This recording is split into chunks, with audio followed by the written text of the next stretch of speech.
La question du fameux compteur électrique Linky, qu'on essaie de vous caser de force, ne m'intéressait jusqu'ici qu'à cause du côté obligatoire de la puissance publique qui sait mieux que nous ce qui nous convient. En l'espèce, il semblerait que cela convienne surtout aux prestataires. En gros, pour résumer la situation, le principal argument du fournisseur d'électricité, c'est plus commode pour nous, le fournisseur. Ça nous permet de réduire le personnel et les sorties sur le terrain, etc. Mais la question de savoir si c'est commode pour les gens n'est visiblement arrivée qu'en deuxième position, comme toujours en France. Vous savez, c'est comme ces innombrables panneaux que l'on voit le long des chantiers publics quand on construit des 4 voies, des ronds-points, etc. Il est souvent écrit « Pour votre sécurité, l'État fait ceci ou cela ». Mais où sont les consultations directes à ce sujet? Vous allez me dire, il y a toujours une enquête d'utilité publique.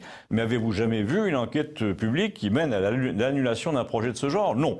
Elle est là pour donner au peuple l'impression qu'il participe, c'est tout. Depuis janvier, nous savons qu'il est possible de faire une primaire à la sauvette dans un bureau de vote, mais quand on bouleverse un quartier entier entre les habitants, n'ont pas voix au chapitre, avec un simple bulletin oui ou non, non. Bien pour le compteur Linky, c'est la même chose. On vous impose un truc en vous disant on a réfléchi pour vous, c'est obligatoire, mais personne n'ajoute pour votre sécurité, parce que les témoignages du contraire commencent à se multiplier. Je ne veux pas entrer dans les discussions relatives au champ magnétique qu'il dégage, son influence sur la santé est difficile à prouver. Je ne veux pas non plus commenter la thèse selon laquelle il permet de surveiller la présence au domicile et la nature de la consommation.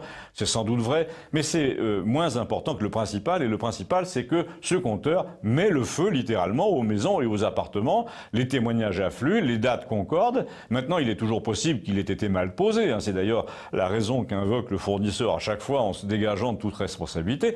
Mais le problème est qu'à chaque fois que les experts discutent de tout ça, entre l'assurance du particulier et celle du fournisseur, la première clause qu'ils font signer est une clause de confidentialité. Donc il n'est pas impossible, allez savoir, que les résultats de l'enquête soient préjudiciables à la politique de déploiement forcé dont nous venons de parler. Et quels pourraient être ces résultats? Que l'appareil est mal conçu, qu'ils disjonctent trop ou pas assez, que les composants sont trop bon marché, qu'ils ont tendance à chauffer. On lit un peu de tout et j'ai pas la compétence nécessaire pour évoquer autre chose que des hypothèses.